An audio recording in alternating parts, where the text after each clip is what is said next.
मुच्यते पूर्णस्य पूर्णमादाय पूर्णमेवावशिष्यते। ॐ शान्ति शान्ति शान्तिः। श्री कृष्णा श्री कृष्णा श्री कृष्णा श्री कृष्णा।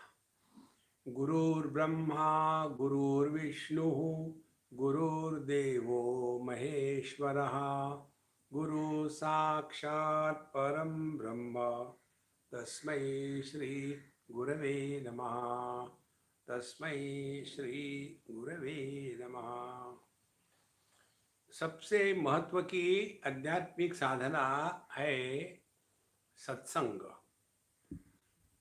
तीर्थ क्षेत्र क्या होते हैं? नारद भक्ति सूत्र कहते हैं तीर्थी कुर्वन्ति तीर्थानि। किसी भी तीर्थ क्षेत्र की महिमा वहां रहने वाले साधु संतों के कारण होती है। देखो, वो तीर्थ क्षेत्र के कारण साधु संतों की महिमा नहीं होती। आप शिरडी चले जाओ, अब शिरडी गांव में एक भी ऐसी वस्तु नहीं है कि जो बहुत ही अच्छी हो। ना तो वहां पानी ठीक से मिलता है, पानी है तो भी खारा है।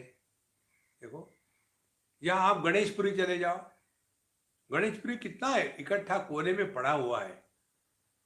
लेकिन जहां जहां साधु संत पहुंच जाते हैं उसी स्थान को तीर्थ क्षेत्र की महिमा प्राप्त होती है।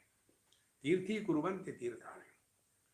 इसी प्रकार से यदि केवल जड़ जगत, कोई स्थान, कोई पहाड़, कोई नदी, कोई गांव, यदि साधु संतों के कारण इतना पवित्र हो जाता है, तो यदि हमने साधु संतों के चरित्र को सुन करके, पढ़ करके सत्संग में नित्य निरंतर अपने को लगाया, तो इस पे कोई दूसरी राय नहीं हो सकती कि हमारा भी उद्धार निश्चित होगा।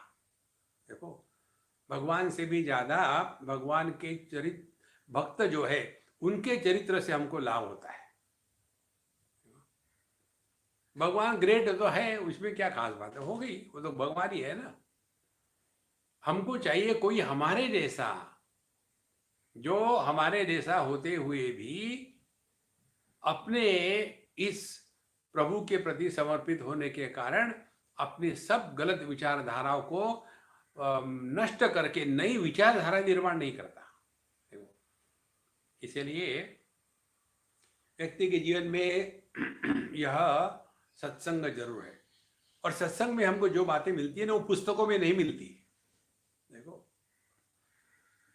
क्योंकि पुस्तक में तो बहुत उनकी सीमा होती है।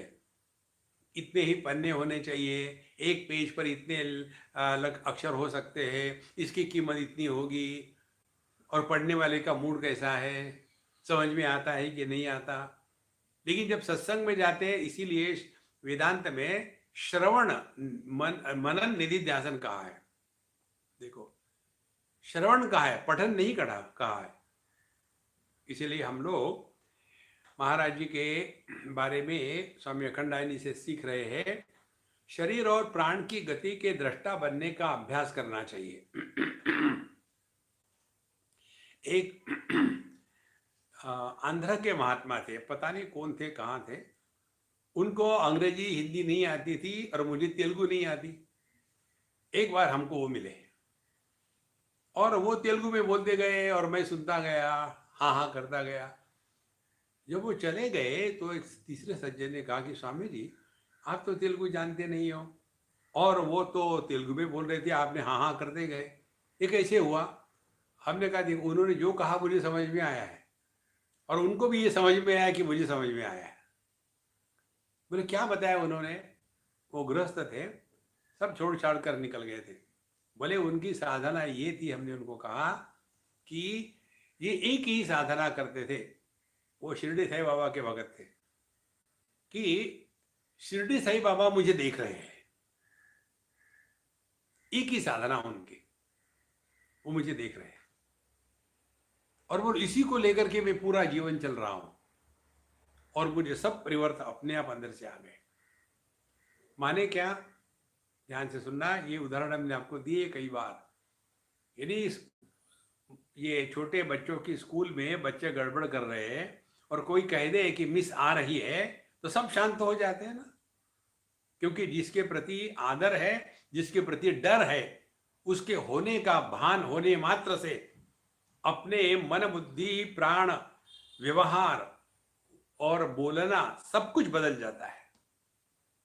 यदि यही साधना करे कि हमारे हृदय में भगवान साक्षात है, गुरु महाराज साक्षात है, तो जो हम कर रहे हैं, बोल रहे हैं, सोच रहे हैं, तो हमसे पहले वो जानते हैं, अपने आप जीवन में परिवर्तन आ जाता है।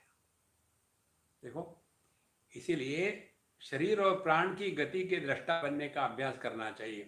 प्राण की गति देखने के लिए नाभि पर दृष्टि रखनी चाहिए।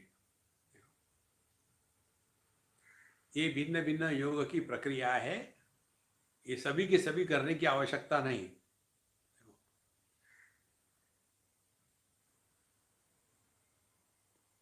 प्राण और मन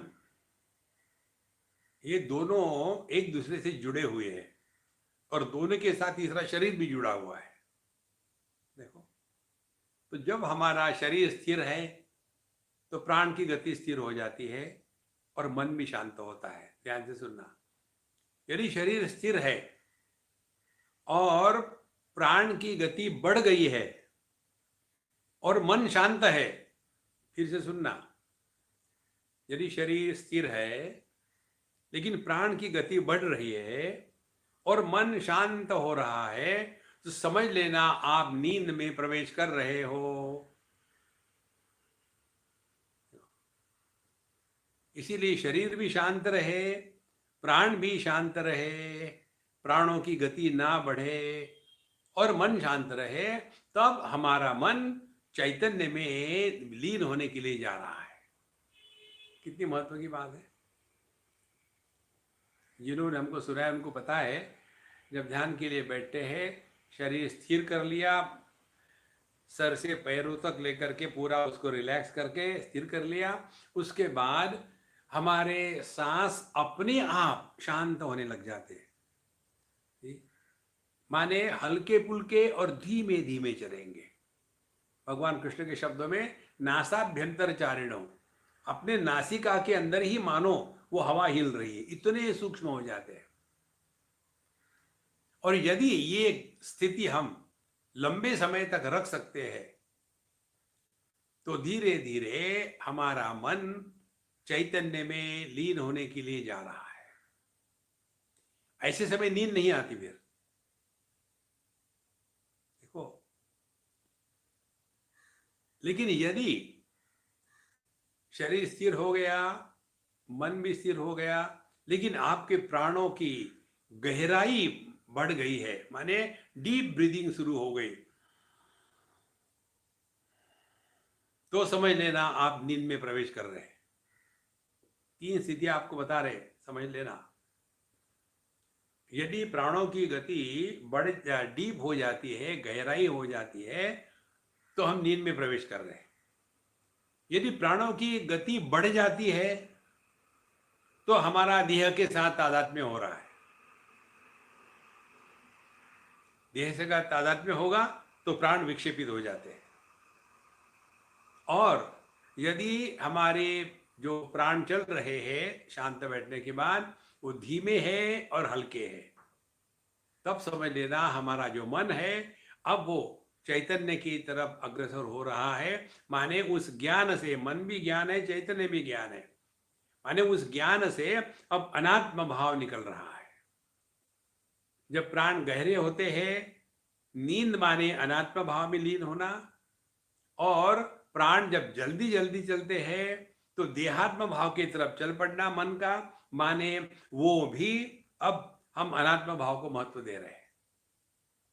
इन दोनों से हमको बचना है, ना तो देह के साथ तादात्म्य हो, ना तो नींद प्राप्त हो।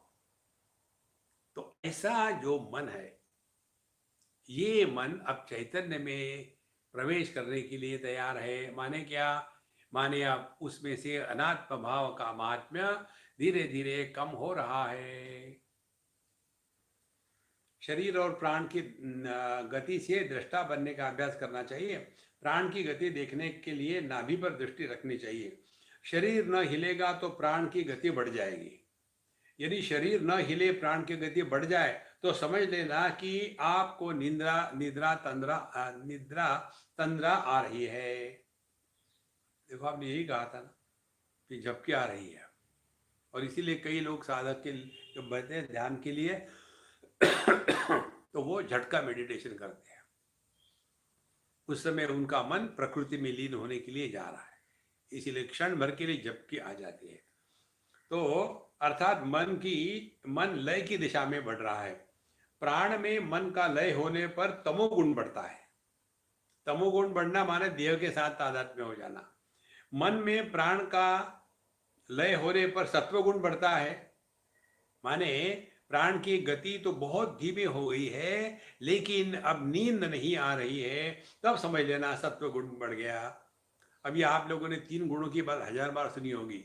सूक्ष्म बात आपको बताते हैं, ध्यान से सुनना। ये जो सत्वगुण जिसको कहते हैं, संस्कृत भाषा में त्व एक प्रत्यय है। देखो, मूर्खत्व, मूर्खपना, ये जो पना है ना, तो ये पना को त्व प्रत्यय से लगाते हैं। तो सत्व शब्द कैसा लिखते हैं? सत माने परमात्मा, त्व माने परमात्मा पना। तो परमात्मा पना क्या है? परमात्मा पना है सत्यम ज्ञानम अनंतम ब्रह्म यो वेद निहितम गुहायाम परमे व्योमन्न सोष्णुते सर्वान कामान सह। तो ये सत्व जो है, ये हमारा असली स्वरूप है। यदि इसमें क्रिया और जड़त्व, इसको महत्व ना हो तो, जड़त्व का महत्व माने सत्व के साथ हमने जड़त्व जोड़ दिया तो उसको कहेंगे तमोगुण, और सत्व के साथ हमने क्रिया जोड़ दी उसको कहेंगे रजोगुण। और यदि ये तमोगुण रजोगुण माने क्रिया और जो जड़त्व है, इन दोनों का हमने निराकरण किया तो जो शुद्ध सत्व रहता है, फिर ये शुद्ध सत्व, क्योंकि ये सत ही है, उसमें से ये पना निकल गया और केवल शुद्ध सत मात्र रहता है। देखो, पानी तो पानी है, पानी में गति आ गई तो रजोगुण, और ये पानी जम गया तो तमोगुण। तो पहले करना क्या पड़ेगा?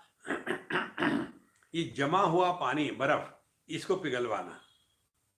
पिघलवाने के बाद ये बहुत जोर से हिलेगा तो उसका हिलना बंद करना। इसीलिए पहले यह जो होता है हमारे देह को स्थिर करना है। जितासना, ये तो 2-2 क्षण में कितना आसन बदलते हैं। थोड़ी देर होगा दर्द तो होगा, थोड़ी देर में शांत हो जाएगा। देखो, ये ओवरनाइट कुछ नहीं होता। अच्छा महाराज, जब ये देह स्थिर हो जाएगा तो हमने धीरे धीरे तमोगुण से हटा लिया, और फिर उसके साथ साथ प्राण भी धीरे हो जाएंगे, तो उसके साथ रजोगुण भी हट गया, तो क्या बचा? सत्वगुण। अब ये जो शुद्ध सत्वगुण जो है, क्योंकि उसमें क्रिया और द्रव्य इसका महात्म्य नहीं है, तो यही सत्वगुण धीरे धीरे अनात्म भाव का पूरा त्याग करके बिना नींद में जाए अपने चैतन्य स्वरूप में वापस आ जाता है। ये है इसका गणित संतो। तो मन में प्राण का लय होने पर सत्वगुण बढ़ता है, तमोगुण बढ़ने पर प्राण की गति बढ़ जाती है, सत्वगुण बढ़ने पर प्राण की गति स्थिर हो जाती है। देखो, प्राण एकदम धीरे चलते हैं, समाप्त नहीं होते, बहुत धीरे चलते हैं। और जब मन प्राण के द्वारा कर्म करने लगता है तो रजोगुण बढ़ता है, और यदि प्राण को हिला दिया तो रजोगुण आ गया। फिर काम में लग गए। उस समय प्राण की गति तो सामान्य रहती है, पर मन में संकल्प विकल्प उठने लगते हैं। इन संकल्प को हटाकर मन को लक्ष्य पर स्थिर करने के लिए वह शांत हो जाता है। देखो, तो धीरे धीरे हमारे मन को एक कोई उच्च लक्ष्य चाहिए। लक्ष्य यही चाहिए कि जिसका स्मरण करने से क्षुद्र वस्तुओं की वृत्ति उठना संभव ही नहीं। देखो, आप किसी एक बुरी औरत के सामने खड़े हो, तो उस समय आपके मन में अच्छे विचार आना बड़ा कठिन है, जब तक के साधु संत नहीं होते तब तक। और यदि कितना भी आदमी बुरा हो, लेकिन अपने मां के सामने खड़ा होगा तो उसके मन में बुरे विचार नहीं आ सकते। इसी प्रकार से यदि हमारे मन का लक्ष्य परमात्मा हो, तो ये बुरे विचार माने क्या, इस जगत के बारे में विचार आना अपने आप कम हो जाते हैं। इसीलिए हमारा जो सिद्धांत है, आत्मचिंतन का अर्थ अनात्म चिंतन का अभाव। आत्मा चिंतन करने की वस्तु नहीं है, वो तो है ही। क्योंकि हम अनात्मा में लग गए हैं, इसीलिए स्वयं ब्रह्म स्वरूप होते हुए भी हम अपने आप से दूर चले गए। तो संकल्प को हटाकर मन को लक्ष्य पर स्थिर करने से वह शांत हो जाता है। आसन स्थिर कर लेना चाहिए। कल भी आपको बताया था, अभी आप जैसे बैठे हो, लेटे नहीं हो तो ठीक है। तो लेकिन आपको कैसे पता हम लेटे? आपको लगता हम आपको देख नहीं रहे, हम देख रहे हर एक को। देखो, आपको लगता होगा कि हम नहीं देख रहे, हम ये YouTube के स्क्रीन से सबको देख रहे हैं। हाँ, आप सीधे बैठो।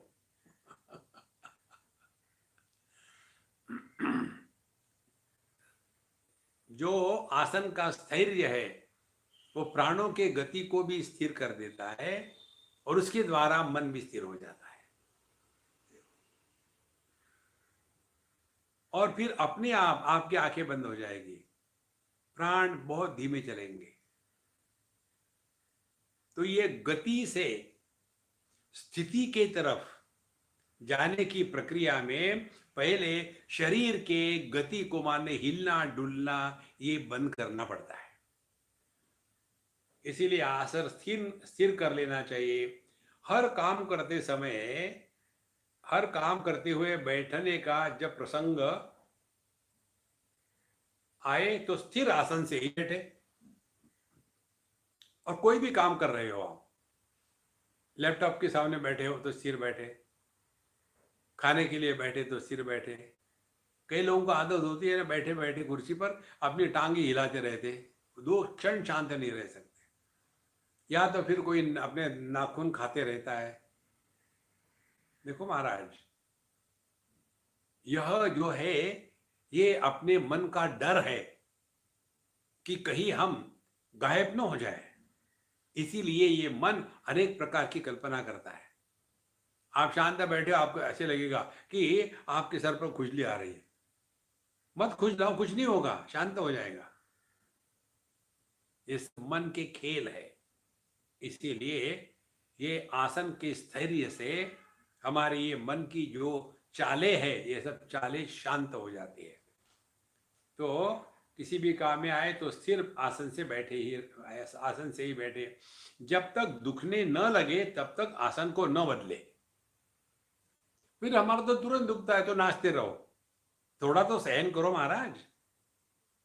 और फिर आपको पता चलेगा कि ये जो दुखना है ये काल्पनिक था, वास्तविक नहीं था। और धीरे धीरे अभ्यास से बढ़ेगा।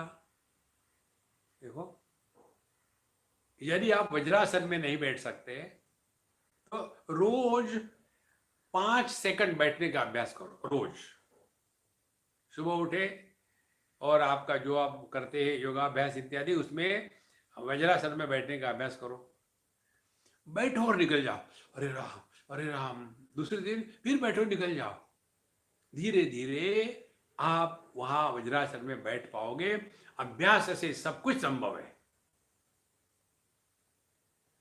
जब अभ्यास के कारण ही परमात्मा अपने को जीव और देह मान सकता है, तो इसी अभ्यास के कारण हम अपने स्वरूप को पहचान सकते हैं। देखो, अभ्यास वैराग्याभ्याम तन्निरोधः, यह जो अभ्यास की जो शक्ति है वो कम नहीं है।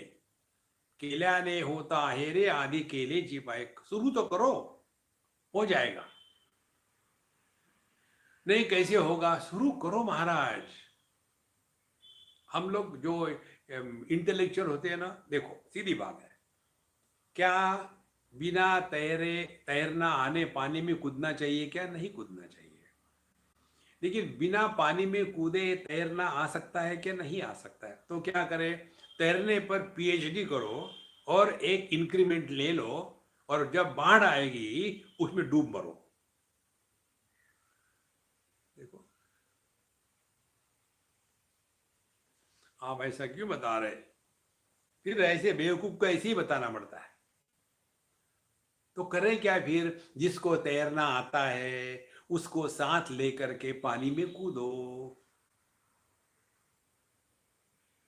देखो, संभव नहीं है कैसे? इसीलिए साधु संतों का संग आवश्यक होता है, इसीलिए सत्संग की आवश्यकता है। वहां हमको ये सब टेक्निक मिलती है। तो जब तक दुखने न लगे तब तक आसन को न बदले। कुछ दिन के अभ्यास से आसन स्थिर हो जाएगा। देखो, अभ्यास करो, हो जाएगा स्थिर। अच्छा, प्राण के स्थिर होने से सब विकार शांत होने लग जाते हैं। जितना आपके प्राण विक्षेपित रहेंगे, उतने आप में मानसिक और फिजियोलॉजिकल मेटाबॉलिक डिसऑर्डर आ जाएगी। ये सब प्राण पर अवलंबित रहता है।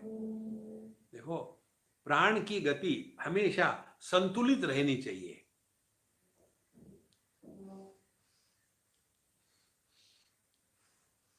इस समय हमारी बाई नाक चल रही है, माने अब हम में जो बाहर की गर्मी है ना, इस गर्मी को शांत करने के लिए अब हमारी बाई नाक शुरू हो गई है। तो धीरे धीरे जो गर्मी है इसको कंट्रोल करने के लिए हमारा शरीर काम कर रहा है।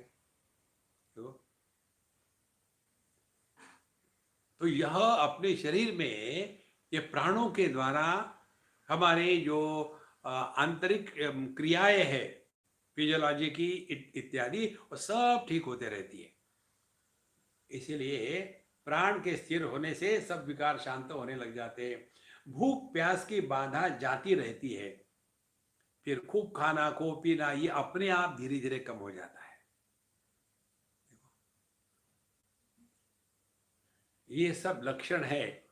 यदि हम अध्यात्म के मार्ग और साधना ठीक से कर रहे हैं तो व्यक्ति के जीवन में खाने के प्रति आकर्षण और ज्यादा भूख लगना ये बहुत कम हो जाता है। देखो, फिर मलमूत्र कम हो जाते हैं। अब खाएंगे नहीं तो मलमूत्र कहां से निकलेंगे? और मन हो जाते हैं, फिर कब शुद्ध हो जाता है? छाती में फेफड़े भरे नहीं रहते, ब्रह्मचर्य का अपने आप पालन होने लग जाता है। देखो महाराज, ये सब का सब एक दूसरे के साथ जुड़ा हुआ है। और प्राण स्थिर होने पर मनुष्य की बालक की भांति निर्विकार हो जाती है स्थिति। तो मनुष्य कितनी भी उम्र हो, बालक के जैसा निरागस निर्विकार रहता है। माने जगत में रहते हुए भी किसी भी प्रकार से विक्षेप मन में या शरीर में आना अपने आप बंद हो जाते हैं।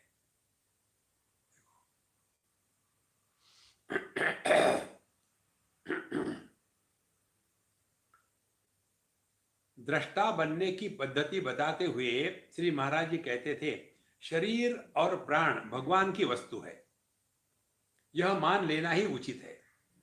हम शरीर प्राण से पृथक है, इन्हें भगवान को ही अर्पण करना करके मैं साक्षी मात्र हूं, इस प्रकार का अनुभव करना चाहिए।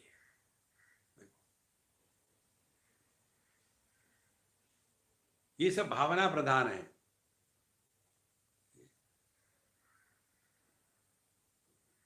तो शरीर अपन ने तो बनाया नहीं है, इस पर अपना क्या अधिकार है?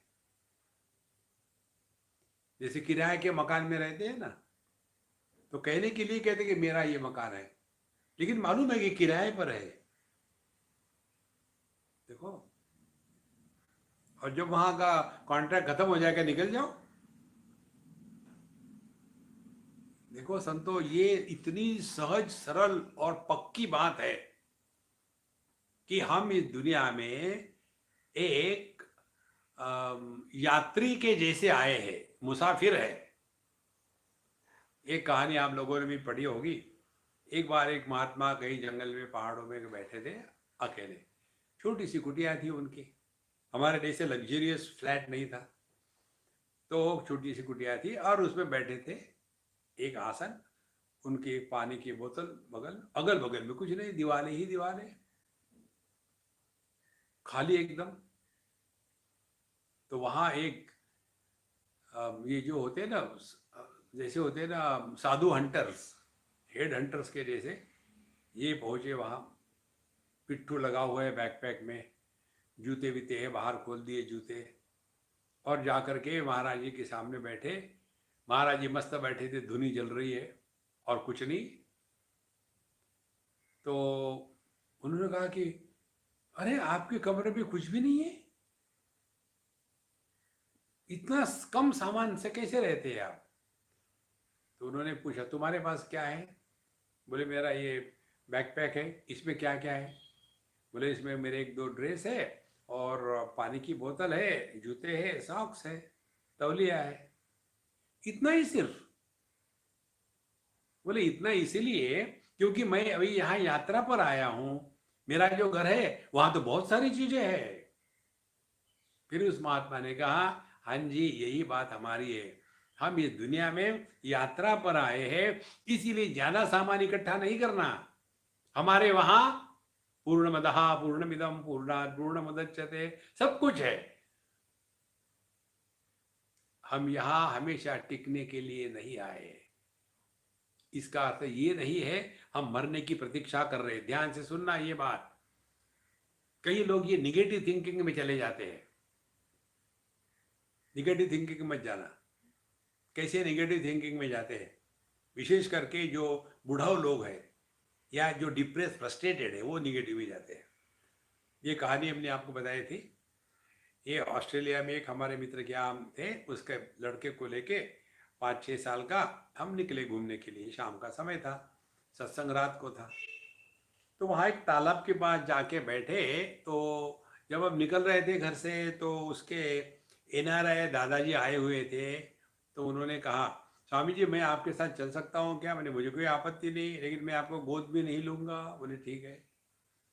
तो हम, उनका पोता और दादाजी, हम तीनों निकल पड़े। वहां गए, तालाब के पास बैठे, हमने अपने पैर छोड़े, पानी में खेल रहे थे। और हमारा जो वो 14 बच्चा था वो भी वैसे कर रहा था। उसके हाथ में कुछ खाने की वस्तु थी, वो मछलियों को खिला रहा था, मछलियाँ आ रही थी, खूब मजा आ रहा था। फिर उस बच्चे ने कहा दादाजी आप भी डालो मछलियों को, देखो कितना अच्छा लगा। बैठो, आप खड़े क्यों है, बैठो आप। दादाजी गंभीर आनंद, बेटा ये क्या देखना है, एक दिन हम सबको तो मरना ही है ना। ये मछलियां भी जो दिख रही है, इनको भी एक दिन मरना है। तो बच्चे ने मुझे सबसे बड़ा ज्ञान दे दिया। उसने मेरे तरफ देखा और फिर अपने दादाजी को कहता है दादाजी हमको मरना तो एक ही दिन है ना, बाकी तो जीना है ना। तो अपने मरने का स्मरण रखना माने अभी जितना हो जी लो। मरना तो है ही। देखो, लेकिन जो जिंदा जी मरते हैं उनको कौन बचा सकता है? देखो संतो, कितना सामान इकट्ठा करके रखते हैं, क्यों? क्योंकि देहमय हूं। इसीलिए यहां जो महत्व की बात है कि हम इस जगत में ऐसे रहे कि जैसे हम यहाँ थोड़े समय के लिए आए हैं। तो अभ्यास से आसन स्थिर हो जाएगा, प्राण स्थिर होने से विकार शांत हो गए, भूख प्यास की बाधा कम होती रहती है, फिर थोड़ी सी चल जाता है। देखो, हमको आप लोग जो खिलाते हो ना, सभी माताएं दुनिया भर की इतना खिलाती है कि उनको लगता है कि मैंने जिंदगी में खाना खाया नहीं कभी। और मैं भी डट के खाता, उनको क्या दोष देना, मैं भी खाता हूँ डट के।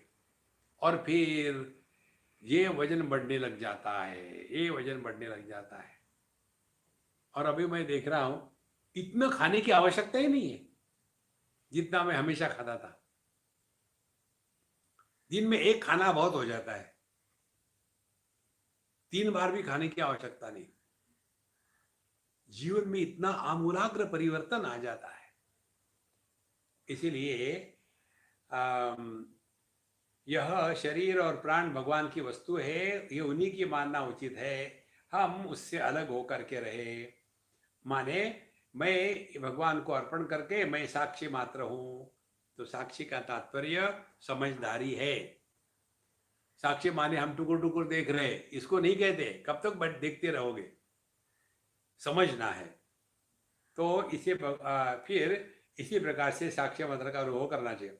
जो दृश्य है काला पीला हरा नीला, जो कोई दिखता है, मैं उससे अलग हूं, सभी प्रकार से रूपों से मैं अलग हूं, इस प्रकार की भावना करनी चाहिए। अब इसको हम आपको दूसरे प्रकार से बताए, याद है आपको? हमारा जो भर है वो समझदारी पर है, अपने अनुभूतियों का विश्लेषण करके सीखे। देखो कैसे रूप रंग को प्रकाशित करने वाली दृष्टि को ना रूप है ना रंग है, और यह रूप रंग रहित दृष्टि रूप रंग को प्रकाशित करते हुए भी उनके द्वारा प्रभावित नहीं होती। इसीलिए जगत से प्रभावित नहीं होना यह हमारा स्वरूप है संतो। हम जगत से प्रभावित होते, ये सारा साथ झूठ है, कोई प्रभावित नहीं होता। देखो ये सब बकवास है। आप देखो कहीं बुढ़ाओ पति पत्नी है, उसमें से समझो पति मर गया, तो ये बुढ़ाओ पत्नी के डायलॉग देखो क्या होते हैं।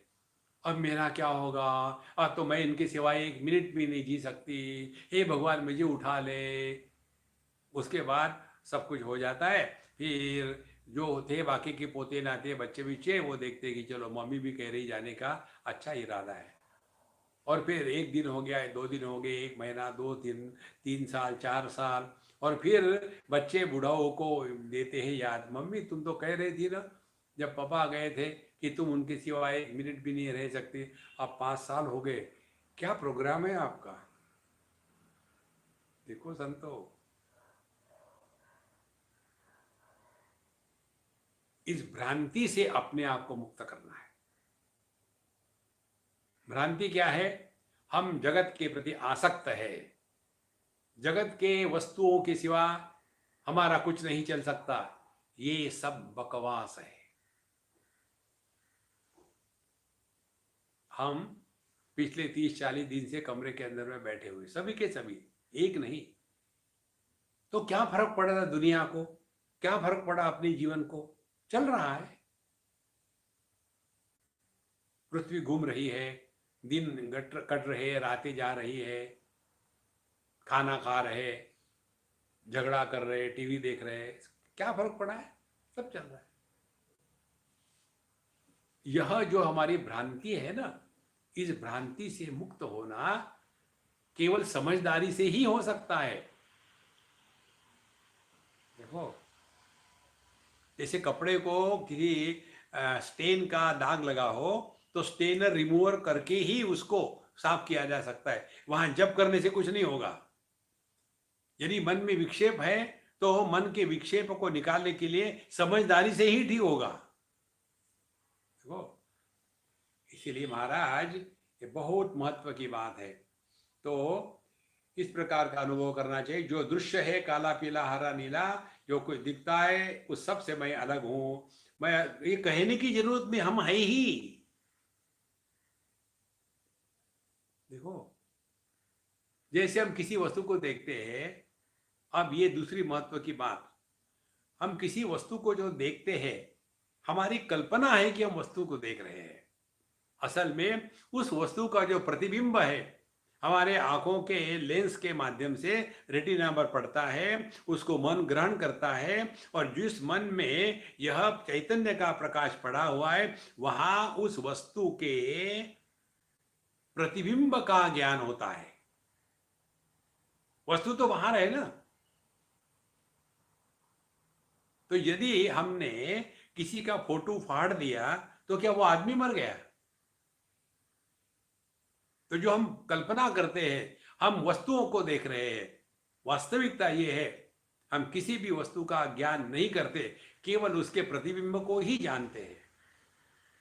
और वो प्रतिबिंब की स्थिति वस्तु से ज्यादा जिसमें प्रतिबिंब हो रहा है उस मन पर अवलंबित होती है। देखो, समझो आप सिगरेट पी रहे चुप चुप के, और हाथ में सिगरेट है, और आपको पता ही नहीं कि पीछे आकर के आपके पिताजी खड़े हैं, और जैसे पता चला वो पिताजी पीछे खड़े हैं, तो जो स्मोक करने से अंदर में धुआं आया था उसको निगलने का प्रयत्न करेंगे ना। देखो, एकदम बदल जाएगा। इसी प्रकार से यह जो दुनिया है ना, इसको ज्यादा परेशान होने की जरूरत नहीं है। Don't take it seriously. हमारा सिंपल रूल है Maharaj, adhyatmik sadhana is not to become serious in life. तो हमने कितने देखे हैं, उनको साधना माने और सूली पर चढ़ाया जा रहा है, इसलिए कि उनको कुछ चाहते हैं, कुछ नहीं चाहिए। देखो, भगवान को चैलेंज करें, जो लेना है ले ले, क्या ले सकते हो? देखो महाराज, तब जाकर के प्रभु के प्रति समर्पण कंप्लीट है। जो डर डर के जीते हैं ना, वो अध्यात्म नहीं है। नायम आत्मा बलहीने न लभ्यः। और ये सब हृदय में भाव होते हुए भी जगत के साथ रहते समय इतनी साधारणता से, जैसे हम सबके जैसे एक अज्ञानी शिरोमणि है। लोगों के सामने अपने ज्ञान की स्थिति को कभी प्रकट नहीं करना चाहिए। देखो, एक बार 3 मूर्ख थे, और तीनों ने एक रस्सी को 3 प्रकार से देखा। एक ने देखा कि सांप है, दूसरे ने देखा कि वो माला है, और तीसरे ने देखा कि वो जमीन में कोई क्रैक आ गई है। और उधर से एक चौथा आदमी जा रहा था, तो उन्होंने बुलाया, ए इधर आना जरा, हम लोगों का निर्णय कर दो। मैं कह रहा हूं कि ये सांप है, ये कहता है कि ये माला है, ये कहता है जमीन में क्रैक है, अब आप बताओ क्या है। अब वो जो देखने वाला था उसकी दृष्टि ठीक थी, उसने देखा कि वो रस्सी है। अब यदि ये कहेगा कि वो सांप वाला भी गलत है, माला वाला भी गलत है, और जमीन में क्रैक वो भी गलत है, तो तीनों इकट्ठे होकर के इसकी पिटाई करेंगे। तो करेगा क्या? कहेगा कि देखो, मेरे आंखों में कोई गड़बड़ी, मुझे समझ भी नहीं आ रहा क्या पूछ रहे हो, बेवकूफ बन के चले जाओ। ना पृष्ठः कस्यचित् ब्रूयात् न च अन्यायेन च पृच्छतः जानन् अपि मेधावी जडवल्लोकमाचरेत्। मूर्खों के सामने ज्ञान का प्रतिपादन करना माने अपने आप को सूली पर चढ़ाने की बात है। देखो, जगत में एकदम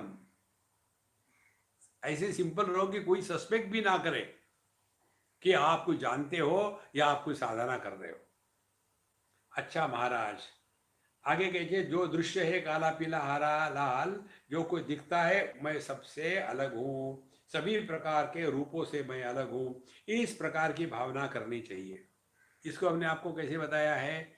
आप शांत बैठिए, तो मन को केवल वृत्ति रहित करना इनफ नहीं है, फिर आपने ये भावना करनी है कि हम देह से अलग है। इसे चुप मत रहो, फिर आप चिंतन करो, देह से अलग होना माने क्या? तो पहले देह क्या है जाने तो पता लगता है। देह क्या है? देह एक आकार है। तो देह से अलग होना माने क्या? आकार रहित होना। और ये बिना आकार का अनुभव कैसा होगा? हो गए ना बिजी? क्या हमको कभी बिना आकार का अनुभव आता है? देखो, जब हम कोई प्रिय वस्तु खाते हैं, आम रस खा रहे हैं, तो उस समय मन में ये भावना होती है क्या कि मेरा ये आकार है? नहीं।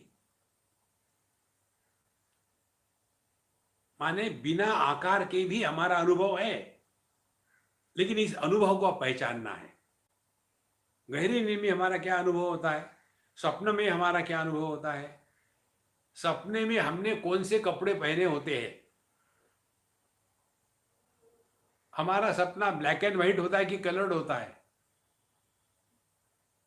चिंतन का विषय है महाराज। देखो, तो यदि हमको ये अभ्यास करना है तो इस प्रकार का अभ्यास करें कि देह के आकार रहित होने का अनुभव कैसा होगा। तो आपने अपने मन को निराकार एक यह वस्तु दे दी है। और फिर समस्या क्या है मालूम? मन जो है बिना आकार के नहीं जिंदा रह सकता।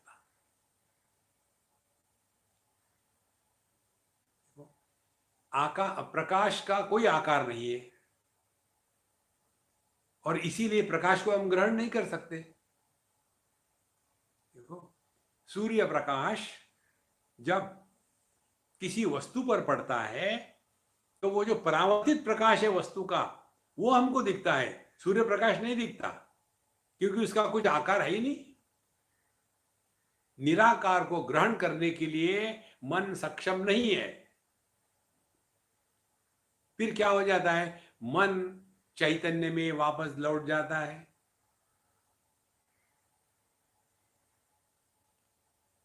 और इसीलिए हमने आपको कई बार बताया है, अभ्यास जो है ना ज्ञान का, ध्यान का, इसमें जब आप अभाव को विषय बनाते हो तो धीरे धीरे हमारा मन सभी आकार, विकार, प्रकार, संस्कार, इन सब से मुक्त होकर के निराकार मन ही चैतन्य है।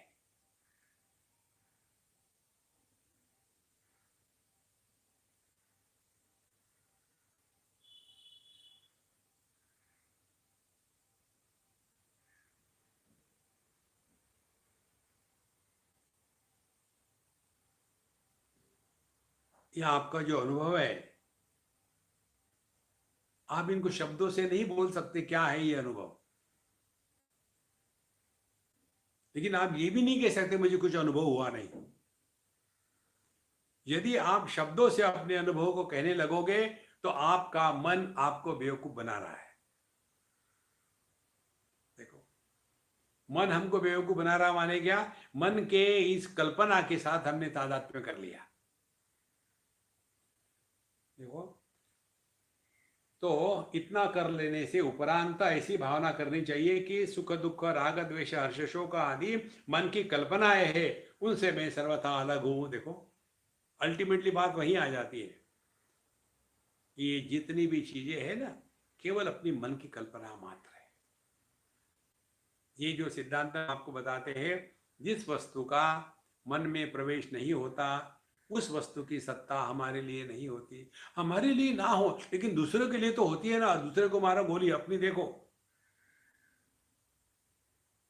देखो, हम यहां अंदर बैठे हैं, लेकिन दूसरों तो कोरोना हो रहा ना, दूसरे को होने, तुम बैठो ना यहाँ चुप।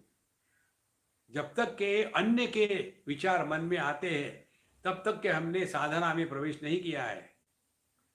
अध्यात्म माने पर्टेनिंग टू सेल्फ, अपने आप को देखो।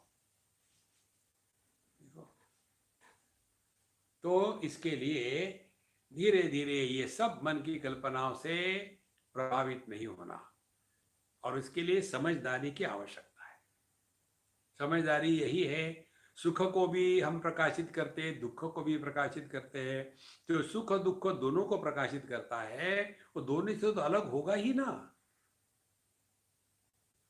जैसे दृष्टि लाल और पीला, ये दोनों रंग को प्रकाशित कर रही है, तो दृष्टि का रंग कौन सा है? दोनों में एक भी नहीं।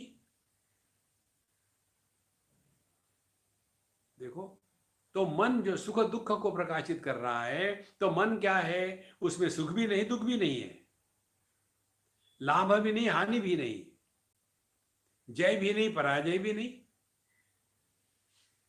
देखो, भगवत गीता का ये जो श्लोक है ना, हमारा बड़ा प्यारा श्लोक है वो, सुख दुखे समय कृत्वा लाभा लाभो जया जयो ततो युद्धाय युज्यस्व नैवं पापम अवाप्स्यसि।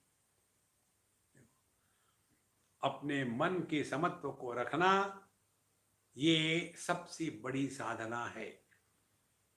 मन चंगा तो कटौती में गंगा। इसलिए मन, शरीर और वाणी, इन तीनों के व्यापारों पर दृष्टि रखनी चाहिए। तो शरीर का व्यापार क्या है? कर्म। वाणी का व्यापार क्या है? बोलना। और मन का व्यापार क्या है? चिंतन करना या चिंता करना।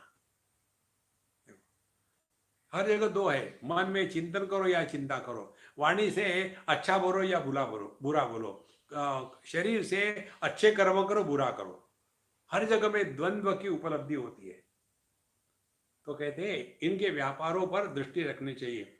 मन के व्यापार पर दृष्टि रखते हुए यह देखे कि मन किस प्रकार के संकल्प करता है, वह संकल्प कैसे है, पवित्र है कि अपवित्र है। इस प्रकार से शरीर को स्थिर रखने का प्रयत्न करे। तो अपने मन के संकल्प अच्छे बुरे इत्यादि कब होते हैं? ध्यान से सुनना। संकल्प के गर्भ में संकल्प की वस्तु होती है। देखो, यदि आपके संकल्प में बुरी वस्तु होगी तो आपका संकल्प बुरा है। आपके संकल्प में अच्छी वस्तु होगी तो संकल्प अच्छा है। देखो, गाली गलौज करना किसी को याद करके, ये बुरा संकल्प है। किसी का बुरा सोचना, ये बुरा संकल्प है। किसी के दोष देखना, ये बुरा संकल्प है। देखो, अच्छी संकल्प क्या हो गया? अच्छा संकल्प ये होगा कि हर एक में अच्छा ही देखना, हर एक के बारे में अच्छा सोचना। इसलिए जो प्रार्थना आती है ना, सर्वे भवन्तु सुखिनः, सर्वे सन्तु निरामयाः, सर्वे भद्राणि पश्यन्तु, मां कश्चित् दुःख भाग् भवेत्। यह जो संकल्प है, ध्यान से सुनना। एक बालक ने मुझे इसके ऊपर प्रश्न पूछा था, बड़ा सुंदर प्रश्न था। इसीलिए मुझे बच्चों के प्रश्न अच्छे लगते हैं, इसमें कुछ दम होता है, और हम बुढ़ाओं के प्रश्न में कोई मजा नहीं। तो उसने पूछा कि स्वामी जी, आप लोग हमसे प्रार्थना करवाते हो, सर्वे भवन्तु सुखिनः, सर्वे सन्तु निरामया, सब सुखी रहे, सब निरोगी रहे, सर्वे भद्राणि पश्यन्तु, सब अच्छा ही भद्र पवित्र ही देखे, मां कश्चित् दुःख भाग् भवेत्, किसी को दुख ना हो। लेकिन ऐसा कहाँ होता है? सर्वे भवन्तु सुखिनः, वहां तो सभी दुखी हो रहे, निरामयाः, सभी रोगी हो रहे, भद्राणि पश्यन्तु, सब बुरा ही देखते हैं, मां कश्चित् दुःखम् आप्नुयात्, सभी दुखी है। तो आपकी प्रार्थना व्यर्थ गई ना। जिस प्रार्थना का अर्थ नहीं निकलता, जिस प्रार्थना का प्रभाव नहीं है, वो क्या प्रार्थना है? ये वैसा ही है। देखो, आप ये जो है ना, ये नक्सवोमी का 30 का डोज है, आप इसको ले लो। इसका कोई इफेक्ट होगा? नहीं, इफेक्ट होगा, लेकिन साइड इफेक्ट कुछ नहीं होगा। साइड इफेक्ट भी नहीं होगा, इफेक्ट भी नहीं होगा। देखो, इसी प्रकार से आप ये प्रार्थना कर रहे हो, ये कुछ इफेक्ट नहीं हुआ, फिर क्या मतलब है? तो मैंने उस बालक को समझाया, देखो, तुम्हारा प्रश्न बहुत ही अच्छा है। संकल्प का प्रभाव अपने जीवन पर पड़ता है, और जिसके संकल्प शुद्ध, पवित्र और 100% पूरे हो जाते हैं, उन्हीं को संकल्प सिद्धि होती है। देखो, यदि हमने ये संकल्प किया सर्वे भवन्तु सुखिनः, और ये संकल्प का अर्थ हमारे हृदय में उतर आया, तो आप यदि किसी को कह दो सब ठीक हो जाएगा यार, डोंट वरी, उसका ठीक हो जाता है, क्योंकि संकल्प सिद्धि आ गई है। इसीलिए यह जो बात बताते हैं यहाँ कि अपने संकल्प को पवित्र रखने का तात्पर्य ये है, जैसे हमारे संकल्प हो गए वैसे हमारा मन धीरे धीरे उसी प्रकार से डल जाएगा। देखो, जिसके मन में घृणा, ईर्ष्या, कड़वाहट, दूसरे को नीचे दिखाना, जब नहीं बोलना वो बोलना, किसी को कष्ट देने के लिए सैडिज्म, देखो, तो ऐसा मन खराब है। इसलिए कहते हैं कि मन में किस प्रकार के संकल्प आ रहे हैं, देखो जरा उसके तरफ, पवित्र है क्या अपवित्र है। उसी प्रकार से शरीर को स्थिर प्रयत्न रखने का प्रयत्न करें, तो मन के संकल्पों की छानबीन होवे। ये सब चक्कर में पड़ने के स्थान पर हम आपको बताते हैं, देखो, भगवान का नाम लेते रहो, अनावश्यक बोलना बंद कर दो। कोई कुछ पूछता है तो हर एक को हर प्रश्न का उत्तर देने की आवश्यकता नहीं। ये बात हमने बड़ी मुश्किल से सीखी है। दुनिया में लोग कुछ भी पूछेंगे कि सबका उत्तर देना जरूरी है? कोई जरूरत नहीं, चुप रहो। और ये चुप रहने की साधना करनी है ना, तो भगवान रमण महर्षि का स्मरण करो। उनकी स्थिति क्या थी? उनको किसी भी वस्तु, व्यक्ति, देश, काल, परिस्थिति, इसको देख करके बोलने की कोई आवश्यकता ही नहीं महसूस होती थी। क्या आवश्यकता है? माने अनावश्यक संकल्प।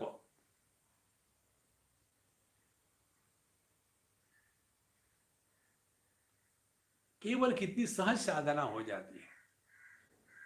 लेकिन हम लोगों को एकदम अभ्यास हो गया है ना, अभ्यास यही है। हर चीज को लेकर के ओपिनियन है, हर चीज को लेकर के सजेशन है, हर चीज को लेकर के एडवाइस है, हर चीज को लेकर के कुछ ना कुछ उसमें दोष निकालना है। क्या जरूरत है? किसी ने पूछा क्या? नहीं, क्यों नहीं बैठते हम? देखो, जैसे अपने ये महाभारत में, रामायण में कहानियां आती है ना, अनेक प्रकार के प्रसंग आते हैं। अब ये पूरे रामायण महाभारत बताने का तात्पर्य क्या है? आपके हृदय में भगवान राम, भगवान कृष्ण के प्रति भक्ति जागृत हो, वो हो गई तो बाकी सब खत्म, कोई जरूरत नहीं आगे पढ़ने की। लेकिन उसको पढ़ेंगे और हमको पीएचडी करनी है रामायण पर, और फिर भगवान राम के चरित्र के दोष, ये पीएचडी का थीसिस है। पहला दोष, उन्होंने वाली को एक पेड़ के पीछे छुप करके मारा। क्यों मारा? इसके ऊपर फिर हमने अनेक महात्माओं का इंटरव्यू लिया। ये मैं कहानी गढ़ के नहीं बता रहा हूं, मुझे किसी ने पूछा था इसलिए बोल रहा हूं। तो स्वामी जी, भगवान राम ने वो वाली को पेड़ के पीछे छुप के मारा था, ऐसा क्यों किया था? हमने कहा, तुम वाली हो क्या? बोले नहीं जी। तुम राम हो क्या? नहीं जी। अब वाली को, राम को, दोनों को परेशानी नहीं, तुम क्यों परेशान हो रहे हो? देखो, नहीं नहीं नहीं नहीं, मुझे लगता है स्वामी जी आपको पता नहीं। क्या? इसके पीछे ये कहानी है कि वाली को ऐसा वरदान मिला था कि जो भी उसके सामने आएगा तो उसकी आधी शक्ति वाली में ब्लूटूथ से ट्रांसफर हो जाएगी, और इसके कारण उसके सामने आने वाला व्यक्ति हमेशा अपनी केवल आधी शक्ति का प्रयोग कर पाएगा, पूरी शक्ति का प्रयोग नहीं कर पाएगा, क्योंकि उसकी आधी शक्ति तो ये वाली के पास ट्रांसफर हो गई, प्लस वाली की अपनी शक्ति। तो नेचुरली किसी भी व्यक्ति के सामने वाली हमेशा बलवान होता था, और ये बात भगवान राम को मालूम थी, और इसीलिए भगवान राम ने छुपके उसको मारा। हमने कहा, तुमको मालूम था तो मुझे क्यों पूछा? बोले नहीं नहीं, क्योंकि आप तो महात्मा है ना, आपको तो लोगों के उत्तर देने पड़ते हैं, तो सोचा मैं आपको समझा दूं। लो देखो। तो जब उसने ऐसा बताया, हमने कहा तुमको अपूर्ण मालूम है क्या? मैंने इसीलिए घर वाली के सामने ये जितने भी पतित पावन सीताराम है ये चुप हो जाते हैं, क्योंकि जैसे घर वाली आई उस आदमी की शक्ति आधी उस घरवाली के पास चली जाती है, और बेचारा बाहर शेर के जैसा रहने वाला घर में आके ही बिल्ली बन जाता है, क्योंकि अब ब्लूटूथ काम कर रहा है। देखो ये सब अनावश्यक बातें हैं, इसमें हमको जाने की आवश्यकता नहीं है। भगवान के चरित्र नामस्मरण सुन करके पढ़ करके अपने आप का भला करना, यही अपनी आध्यात्मिक साधना है महाराज। तो वाणी को भी संयमित रखे, माने अनावश्यक बोलने की जरूरत नहीं। ये वाणी को लेकर के हमने आपको दो बातें बताई है। अन्य से बात करते समय पहले पूछ लो क्या बोलना जरूरी है, और अपने आप से बात मत करो। अपने आप से बात नहीं करना जमता नहीं है तो कोई गुनगुनाते रहो, कुछ भी गुनगुनाओ। हो सके तो भगवान का नाम गुनगुनाओ, नहीं तो हनुमान चालीसा, नहीं तो भगवत गीता, नहीं तो रामचरितमानस, कोई भजन कीर्तन, मेरे तो गिरिधर गोपाल दूसरों न कोई, गुनगुनाते रहो। तो धीरे धीरे मन को ये अपने आप से बोलने की जो आदत पड़ी है पूरी जिंदगी की, ये खत्म हो जाएगी। और जो व्यक्ति अपने आप में शांत प्रसन्न रहता है उसको अन्य के साथ बोलने की इच्छा हो ही नहीं सकती। यही एक कारण था भगवान रमण महर्षि कभी भी मौन नहीं रखते थे, क्योंकि जब उनको अपने साथ बोलना है ही नहीं तो किसके साथ क्या बोले। देखो, लेकिन हम अपने साथ इतना बोलते हैं कि अपने से बोलना है, सुन सुन कर परेशान हो गए, तो फिर समाज का भला करने के लिए आप समाज को बोलना शुरू करते, ऐसा करो वैसा करो, ये करो वो करो। इसीलिए महाराज वाणी को भी संयमित रखे। मन, शरीर और वाणी का परस्पर घनिष्ठ संबंध है। देखो, स्थूल है शरीर, सूक्ष्म है प्राण, और उससे भी सूक्ष्म है मन। और ये जो सूक्ष्म है मन, ये प्राणों को कंट्रोल करता है, मन और प्राण शरीर को कंट्रोल करते हैं।